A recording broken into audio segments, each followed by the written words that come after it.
우리는 2020년 새해가 되고 나서 지금 여러 주에 걸쳐서 끊임없이 믿음에 대한 입체적인 그림을 그려보려고 애쓰고 있습니다.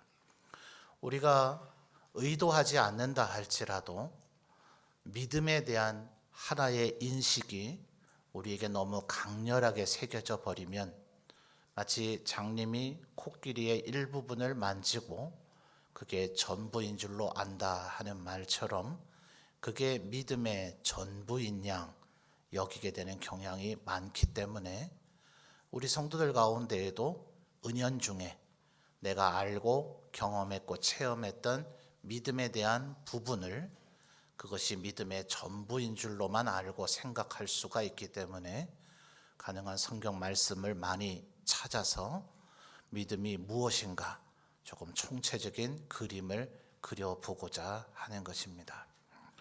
오늘 우리가 읽은 말씀은 믿음이 뭐냐 이거에 대해서 이야기할 때에 거의 대표적인 말씀이라 해도 과언이 아닌 그런 말씀이죠. 사실은 히브리서가 예수 그리스도가 어떤 분이신가에 대한 논증이죠. 13장에 걸친 문맥이 계속 연결되는 그런 논증인데 이 11장 1절과 2절은 마치 잠언에서 많이 등장하는 것과 같은 하나의 명제로 되어져 있어서 독립된 문장으로 이해하기가 참 쉬워요. 앞뒤 다 빼버리고 그냥 히브리서 11장 1절 우리 암송하시는 성도님들도 많죠. 그냥 이것이 독립된 명제로만 해도 아주 복잡하고 깊은 의미를 담고 있고 생각할 것이 많기 때문에 이 말씀을 앞뒤의 문맥과는 상관없이 독립된 얘기로만 이해하게 될 경향이 많다 하는 겁니다. 자, 일단 내용이 뭐길래 목사가 이렇게 사설이 긴가 좀 한번 살펴볼까요?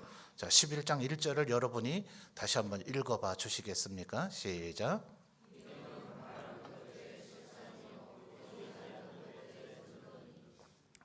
지금 두 문장으로 이루어져 있죠. 믿음이 뭐라 그럽니까? 바라는 것들의 실상이다. 자, 바라는 것이라 하는 것은 그 문장 단어의 뜻 자체가 이미 미래형이죠. 앞으로 될 일, 바라는 것이죠. 이미 내게 이루어져 있으면 이건 바라는 일이 아니라 이미 이루어진 일이죠. 그러니까 바라는 일은 될 수도 있고 안 될 수도 있죠. 그러나 실상은 어떻습니까? 이것은 이미 이루어진 일입니다. 그래서 믿음은 아직 이루어지지 않은 것을 이루어졌다고 여기는 것이다. 이런 의미가 될 수 있겠죠. 그래서 성경은 간혹 하나님의 이 말씀을 미래에 될 일인데도 불구하고 과거형으로 표현할 때가 많아요. 하나님의 말씀에 순종하는 자는 복을 받게 될 것이다. 이렇게 미래형으로 얘기해야 이게 말이 되죠. 그런데 하나님의 말씀에 순종하는 자는 복을 받았느니라. 이미 과거로 표현한단 말이에요. 자, 여러분, 내일 점심 식사 여러분 뭘 하실까요? 지금 머릿속에 메뉴가 떠오르셨습니까? 한 서너 가지 떠오르셨나요? 근데 반드시 그 서너 가지 중에 하나를 드시게 될까요? 그렇게 되지 않을 가능성도 있는 게 우리의 삶입니다. 그렇죠? 어제 점심은 뭐 드셨어요? 서너 가지 떠오르십니까? 아니죠. 단 하나밖에 없죠. 변경될 여지가 있습니까? 없죠. 그래서 성경은 간혹 미래의 일을 얘기하면서 과거형으로 얘기하는 거예요. 변동의 여지가 전혀 없기 때문에 반드시 그렇게 될 것이기 때문에 그래서 믿음이란 아직 이루어지지 않은 미래의 일이 반드시 될 것이라고 여기는 것이다. 이런 얘기죠. 또 이어지는 다음 문장 보십시오. 보이지 않는 것들의 뭐라고요? 증거다. 여러분 우리 교회에 아직 주차장을 많이 넓혔습니다만 아직 좀 부족한 감이 있기는 한데 그래도 어쨌든 평일날은 우리 성도님들이 제 부탁을 잘 따라주셔서 이 안쪽 주차장으로 깊숙이 되니까 예배당 본당 앞마당은 좀 많이 비어 있어요. 그러다 보니 지역의 분들이 간혹 이곳에서 차를 돌리기 위한, 방향을 꺾기 위한 그런 도구로 주차하러 들어오시는 게 아니라 차의 방향을 전환하기 위해서 들어오시게 되는 경우들이 종종 있더라고요. 그러다 보면 뭐 우회전하는 차, 좌회전하는 차, 직진하는 차들이 접촉 사고가 날 것 같은 아주 위험천만한 상황이 간혹 벌어질 때가 있어요. 근데 예를 들어서 여러분, 어제 우리 교회 앞마당에서 차량의 접촉 사고가 났다고 가정을 해봅시다. 자, 누가 그것에 대한 증언을 할 수 있을까요? 누가 할 수 있죠? 현장을 목격한 사람이 그걸 할 수 있습니다. 자, 뒷문장은 바로 그런 정황을 얘기하고 있는 거예요. 믿음은 뭐라 그럽니까? 보이지 않는 것을 증인이 증언을 할 때 그것이 증거로 채택이 되죠. 보지 못했어요. 아직 보지 못했다는 일 또한 미래형의 일을 얘기하는 겁니다. 아직 나타나고 드러나지 않았기 때문에 보지 못한 일인데도 그것을 마치 증거로 소유하고 있는 사람처럼 살아가는 것이 믿음이다. 이 히브리서 11장 1절과 함께 우리가 믿음하면 거의 쌍벽처럼 떠오르는 말씀이 하박국 2장 4절에서부터 시작돼서 로마서 1장 7절, 히브리서 10장 38절인가요? 이런 등에 재인용되고 있는 우리 개혁교회의 모토라고도 할 수 있죠. 오직 의인은 뭐라고요? 믿음으로 말미암아 살리라. 그래서 우리는 이 말씀에 너무 사로잡혀 있다 보니까 믿음은 구원을 우리에게 얻게 만드는 도구와 방편으로 인식이 될 경향이 굉장히 많거든요. 에베소서 2장 8절의 표현대로 하나님께서 우리에게 믿음을 선물로 주신다. 그 선물인 믿음을 우리가 소유하게 되면 도대체 그 믿음이 뭔지는 잘 모르겠고 내 눈에 잘 보여지지도 않고 만져지지도 않지만 하나님께서 믿음을 우리에게 주신다는데 그 믿음이 나에게 있으면 그 믿음으로 말미암아 내가 구원을 얻게 된다. 그러니까 믿음은 결국 뭡니까? 구원을 얻도록 만드는 방법이나 방편이 되고 또 한편에서는 조건이 되어지죠. 그러니까 그 믿음으로 말미암아 구원을 얻는다는 그 명제에 너무나 사로잡히게 되면 오늘 우리가 읽은 문장도 그런 각도 속에서만 해석이 되는 거예요. 믿음은 우리로 하여금 구원을 얻게 만든다. 그런데 지금 히브리서 11장 1절도 믿음은 바라는 것들의 실상이요 보지 못하는 것들의 증거라고 얘기하니 이것도 결국 무언가를 얻게 만드는 도구로서 이해가 되어지는 느낌이 든단 말이에요. 바라는 것을 얻어서 실상이 되게 만들고 보이지 않는 것을 얻어서 증거가 되게 만들고 결국 믿음은 무언가를 얻게 만드는 것이구나 라는 생각에 빠지게 될 가능성이 굉장히 많아요. 그러다 보니까 믿음을 주로 어디에 사용합니까? 하나님 앞에 내가 병이 들었다면 믿음이 있으면 병을 고치리라. 재물에 문제가 있다면 믿음이 있으면 물질의 문제가 해결이 되리라. 믿음이 있으면 내 자녀가 공부를 잘하고 좋은 대학에 진학하리라. 믿음이 있으면 좋은 배우자와 만나 결혼하게 되리라.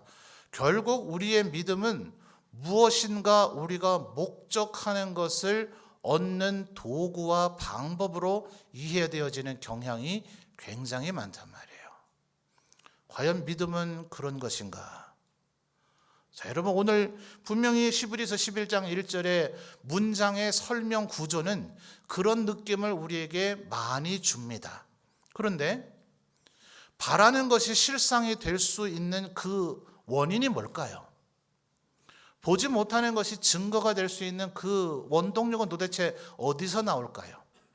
내 믿음이 얼마나 강렬하냐, 끈기가 있는가, 혹은 아주 담대한가, 반석과 같은가, 내 믿음의 양과 질의 문제에서 이것이 됩니까? 극단적으로 이렇게 생각해 보시면 돼요. 믿음이라 하는 것을 평가해서 헛된 믿음이다, 거짓된 믿음이다 이렇게 말할 수 있겠으나 불신자들도 믿음이라 하는 것은 있을 수 있죠.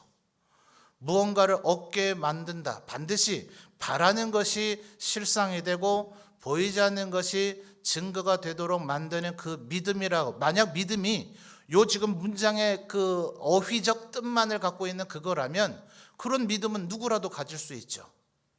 예를 들어 이런 겁니다. 도둑님께서, 놈인가요? 예, 도둑이 오늘 밤에 어느 집을 털러 들어가서 주인에게도 들키지 않고 경찰에게도 붙잡히지 않고 내가 마음껏 물건을 훔쳐 나오리라 라는 뭐가 있어야 실행에 옮길까요? 여기다 이 단어 별로 써주고 싶지는 않죠. 그래서 거짓 믿음이고 헛된 믿음이지만 최소한 그 스스로에게는, 도둑에게는 그 믿음이 있어야 이걸 실행에 옮길 거 아니에요. 이 집을 털러 들어가면 분명히 집주인에게 내가 붙잡힌다. 집주인이 조폭 출신이라던데 얻어맞으면 뼈 부러진다. 와, 이 집 들어가면 잡힌다라는 확신과 믿음을 가지면 들어가겠어요? 안 들어가겠어요? 이 집 주인이 경찰서장님하고 아주 친하대더라. 그래서 CCTV도 설치해 줬대더라. 들어오면 바로 파출소에 1분 안에 연락이 간대더라 라는 확신이 있으면 가겠어요? 안 가겠어요? 절대 안 가죠. 이 집을 들어가서 털면 반드시 집 주인에게도 걸리지 않고 경찰에게도 붙잡히지 않는다는, 우리가 별로 써주고 싶지는 않지만 어쨌든 그 도둑에게는 그것이 믿음이기 때문에 도둑질을 실행으로 옮긴단 말이에요. 안 붙잡힌다, 성공한다. 그런데 그 헛된 믿음이 성사됩니까? 안 됩니까? 실패하게 될 가능성이 거의 많죠. 그거는 믿음이 아니란 말이에요. 그럼 우리 믿음도 그렇게 되겠네요? 안 되겠네요? 바래봤자 실상이 되지 않겠네요? 보이지 않는 것이 증거로 나타나지 않겠네요? 여러분, 사람이 3일 굶으면 도둑질 안 할 사람이 없다라는 우리 속담 비슷한 말이 있죠. 그러니까 누구라도 나는 정말 평생의 한국의 범죄사에 이름이 남는 그런 도둑으로 살아보리라라는 소망을 가진 사람은 없어요. 정말 어쩌다 정말 어쩔 수 없이 그런 도둑질을 하게 되는 자리에까지 이르게 되는데, 대부분의 경우 물론 아주 죄질이 나쁜 도둑도 있겠습니다만 소위 법률가 쪽에서 생활형 범죄, 생계형 범죄, 장발장의 경우처럼 굶어 죽게 생겼으니 빵을 훔치려고 하는 사람의, 내가 반드시 이걸 훔쳐서라도 나와 내 가족을 먹여 살려서 굶어 죽지 않게 만들어야 되겠다의 그 믿음은, 그때 그 어떤 신념과 확신과 그 소망, 믿음이라고 밖에 표현할 수 없는 그 감정의 상태는 우리에게도 믿음이 굉장히 강렬하지만, 이왕이면 내 자식이 공부를 잘하면 좋겠다. 지금 병원에 입원할 정도는 아니지만 왠지 병이 좀 오는 거 아닌가? 요즘 컨디션이 안 좋은데 병 안 걸리면 좋겠다. 이 정도의 수준의 바램과 믿음보다 더 강렬하지 않을까요? 무슨 말 이해되세요? 굶어 죽게 생겨 있는 사람이 그 도둑질을 하기 위해서 나설 때의 그 간절한 마음은 우리가 하나님 앞에 간절히 기도할 때 마음 못지 않을 거란 말이에요. 그러니 그 믿음이라 하는 것은 이것을 뭔가를 바라는 사람의 마음의 간절함이냐, 여기에 좌우되는 그런 얘기가 아니란 말이죠. 왜 믿음을 지금 히브리서 저자는 바라는 것들의 실상이고 보이지 않는 것의 증거라고 말할 수 있겠습니까? 그것은 이들이 걸고 있는 믿음의 그 근원이 하나님에게 있기 때문에 그래요. 하나님이 하신 말씀이기 때문에 지금 바라는 것에 지나지 않지만, 이루어지지 않았지만 그것은 반드시 실상이 될 것이다. 누가 말씀한 거기 때문에요? 하나님이 말씀한 것이기 때문에. 내가 도둑질하면 오늘 안 붙잡히고 성공한다. 이건 헛된 망상이잖아요. 하나님이 얘기하신 게 아니잖아요. 자신의 그냥 생각과 자신의 신념에 불과하잖아요. 그러니까 그거는 이 믿음이 사실은 실상은 아니란 말이죠. 그렇기 때문에 굳이 표현한다면 거짓 믿음이 헛된 믿음이라고 밖에 표현할 수가 없는 거죠. 믿음은 분명히 히브리서 11장 1절의 문장 속에서는 제가 지금 부연 설명해 드리고자 하는 이 내용이 표현되어져 있지 않죠.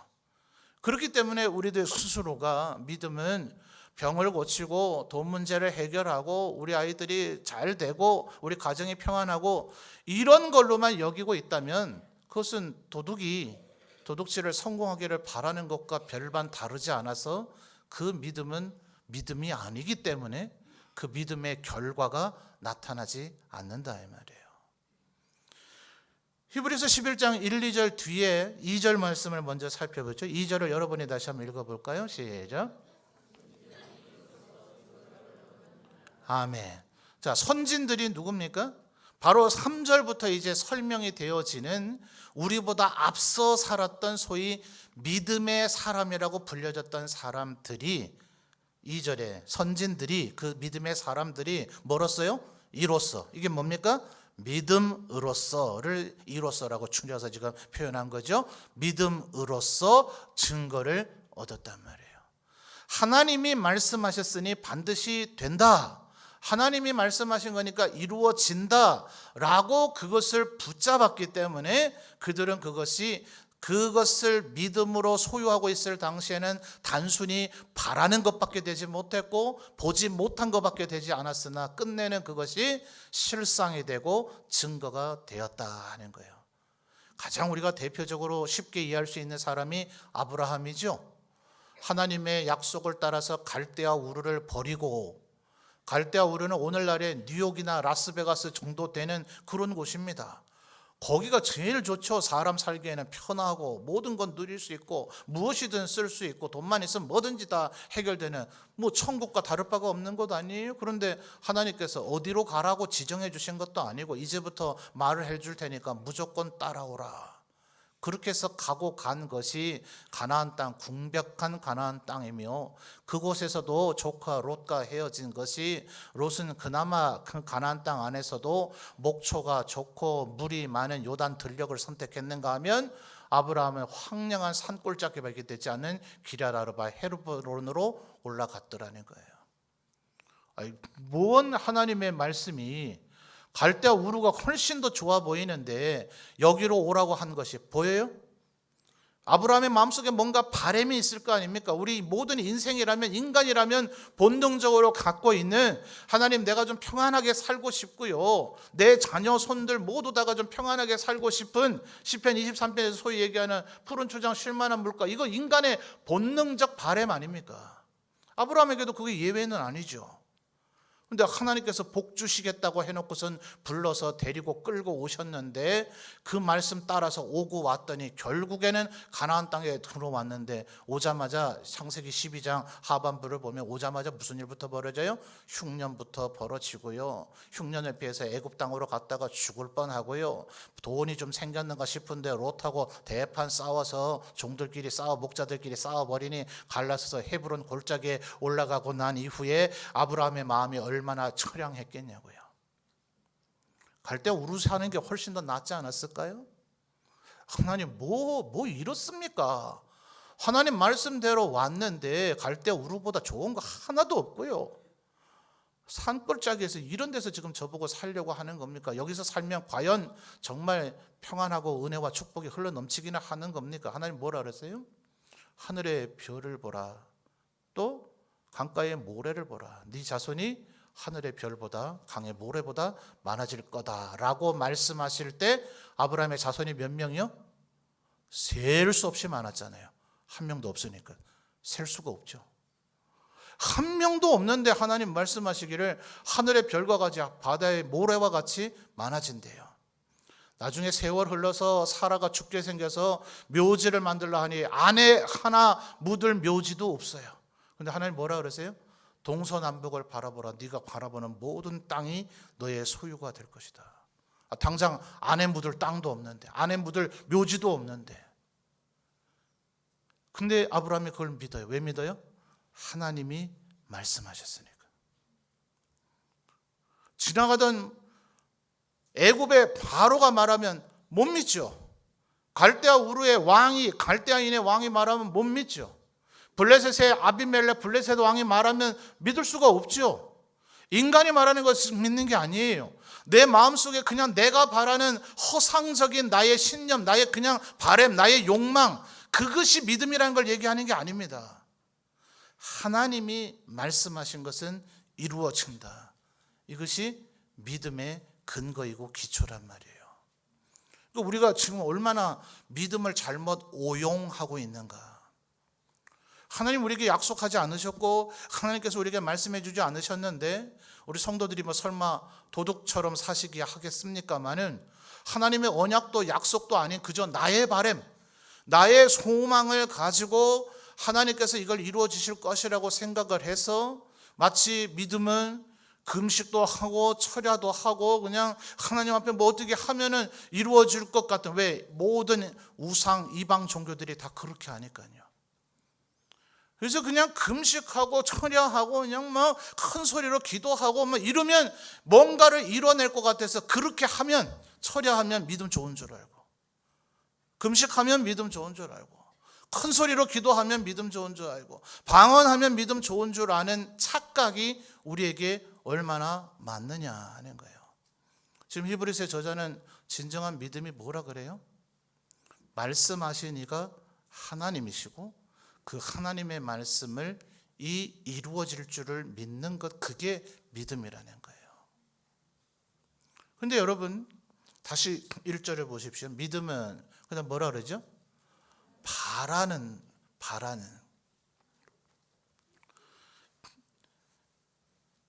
여러분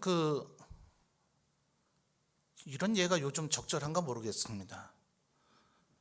저를 대통령으로 뽑아주시면 최소한 전 국민에게는 못해줘도 우리 성도들에게는 한 분당 100억씩을 제가 드릴게요. 어떻게 다음 차기에 가능하겠습니까? 왜 웃으세요? 아니 저에게 좀 바래 주십시오. 김성인 목사를 대통령으로만 뽑으면 나에게 100억이 생긴다는 바람이 여러분에게 있으면, 믿음은 바라는 것들의 실상이니 바람이 있으면 그 다음에 실상이 혹시 될지 압니까? 왜 안 바라세요? 전혀 지금 바라려는 의지가 없으시네요. 왜 바라게 될까요? 하나님이 전능하시다는 걸 믿고 알 때 바라게 되지 않을까요? 그러니까 내가 뭘 바라냐의 문제가 아니라 그분이 말씀하시면 된다. 근데 그분이 도대체 누구냐? 우리가 믿음의 대상이 될 그 하나님은 어떤 분이냐? 그분은 전능하신 분이다 라는 깨달음이 있을 때 그것이 바로 진정한 믿음이죠. 아, 하나님 되실까? 아유, 전 세계에 하나님께 기도하는 분들이 얼마나 많은데 되겠어? 하나님이 만드신 지구가 요새 몸살을 앓는데 남극의 온도가 20도가 됐대요. 영하가 아니에요. 영상 20도가 지금 찍은 때가 있대요. 큰일 났죠? 큰일 났네요. 뭐 지구가 다 물바다가 되겠고, 우리나라도 남극의 얼음이 다 녹으면 3분의 1이 물에 잠긴다는 말이 있던데요. 문경 살고 계신 게 복인 줄 믿습니다. 여기 지대가 좀 높잖아요. 최소한 가상 지도를 그려놓은 거 보니까 문경은 물에 안 잠기는 것 같더라고요. 아유, 하나님 뭐 힘이 없으신 것 같은데 라고 하나님을 인식하고 있다면 바램조차 생기겠습니까? 그러니까 이 히브리서 11장 1절에 히브리서의 저자가 얘기하고 있는 것은 뭔가를 강렬하게 염원하라, 바라라는 것을 얘기하는 것이 아니라 우리가 뭔가를 기대하고 바랄 그분이 어떤 분인가를 알라, 그것이 믿음이라는 거예요. 하나님은 말씀하신 것은 이루시는 분이시다. 그분은 전능하신 분이시다. 아멘입니까? 이것이 바로 믿음의 기초이다. 그럼 좀 이렇게 마음이, 성격이 좀 급한 분들이 계속 제가 서론 쪽에 얘기했던 것이 좀 불편해서 마음속에 생각이 될 수 있을 것 같아요. 그러면 하여튼 개 목사님 그 설명은 됐고 내가 듣고 싶은 좀 궁금한 게 있는데, 설교 시간만 아니라면 질문하고 싶은 게 있는데, 그러면 병 고치는 기도, 돈 문제 해결되는 기도, 내 자식 잘 되는 기도, 이거는 하면 안 된다는 얘기냐? 지금 이 질문하고 싶은 분 솔직히 계시죠? 계실 텐데 시치미를 떼시네요. 주님 뭐라고 얘기하셨어요? 너희는 먼저 그의 나라와 그의 의를 구하라. 그리하면 이 모든 것은 어떻게 한다고요? 너희에게 다하리라. 제발 좀 그래서 어떤 신학자들은 그런 것을 가리켜서 부스러기 은혜라고 얘기합니다. 여러분 어떻게 하실래요? 부자의 집에 초대돼서 식탁 위에서 식사하시는 분이 되시렵니까? 아니면 밑에서 흘려진 부스러기 주워 먹는 강아지가 되시렵니까? 주님은 우리 보고 야, 너 지금 내가 테이블에 앉아서 식사하자고 초대를 해놨더니 왜 밑바닥에서 기고 있냐? 그거는 다른 개가 먹어야 돼. 네 거 아니야. 올라와. 테이블 위에 올라 앉으라고 하는데 아유 주님 저는 그런 데는 제가 너무 부담스러워서 못 앉고요. 이건 밑바닥이 제 자리입니다. 저는 여기서 흘린 거나 주워 먹겠습니다. 라고 여러분 하신다면 그건 여러분의 선택이니 제가 말릴 도리가 없습니다. 주님은 우리에게 믿음은 그런 것이 아니다. 그건 내가 알아서 해준다. 식탁 위에 올라 앉으면 겨우 부스러기 제공되겠습니까? 여러분이 상상하고 여러분이 기대하는 그래서 바라는 것 보이지 않는 그 이상을 넘어서는 것을 하나님께서 반드시 우리에게 주실 줄 믿습니다. 문제는요, 어떤 분이 자기에게 아주 아름답고 비싼 그런 옷과 아주 명품 비싼 핸드백과 그리고 정말 이 세상 여자들 중에 단 한두 명밖에 끼지 못할 반지를 줄 수 있는 능력이 있는 사람이 있다고 칩시다. 어떤 사람에게 줄까요? 오늘 처음 본 여자분, 자기 아내에게 갖다 줄 남자분. 더 적절한 예가 안 떠오르네요. 3번은 누구쯤 돼야 될까요? 누구 해야 됩니까? 정답은요? 아내죠, 아내. 그죠? 여러분, 하나님이 누구신가? 그분이 말씀하신 건 반드시 이루시는 분이시다. 그분이 전능하신 분이시다라는 것 못지않게 이 믿음의 바램을 가질 내가 누구이냐가 중요합니다. 오늘 이 얘기를 들었기 때문에 아 그렇구나. 내가 그냥 내가 생각하는 바램을 가지면 되는 게 아니라 내 머릿속에 이 인식만 있으면 되는가 보다. 하나님은 말씀하신 건 지키시는 분이고 그분은 능력이 있는 분이다. 이거 뭐 어려워요. 아 이것만 알면 되는가 보다 하고 아 이제 이거 알았으니까 하나님은 능력이 많으시다며요. 하나님은 말씀하신 건 반드시 지킨다며요. 다윗이 얘기하기를 우리를 푸른 초장 쉴만한 물가로 인도하신다며요. 원수의 목전에서 상다리가 부러지도록 차려주신다며요. 내 머리 위에 기름을 부어주신다며요. 영원토록 나에게 이렇게 해주신다며요. 해주세요 라고 얘기하는데 하나님 뭐라 그러세요? 근데 넌 누구냐? 나에 대해서 되게 잘 알긴 잘 알고 있는데 넌 누구냐? 이런 대답이 나올 수 있단 말이에요. 믿음은 바라는 것의 실상인데 누가 이 바람을 가져야 됩니까? 하나님은 먼저 우리가 하나님 앞에 이 바람을 가질 수 있는 자가 되기를 원하세요. 그래서 주님 우리에게 뭐라 얘기하십니까? 너는 내 아들이 되었으면 좋겠다. 너는 나의 아내가 되었으면 좋겠다. 그래서 주님은 우리 보고 뭐라 그러세요? 신랑 되신 예수님이라고 얘기하세요. 요한계시록을 보십시오.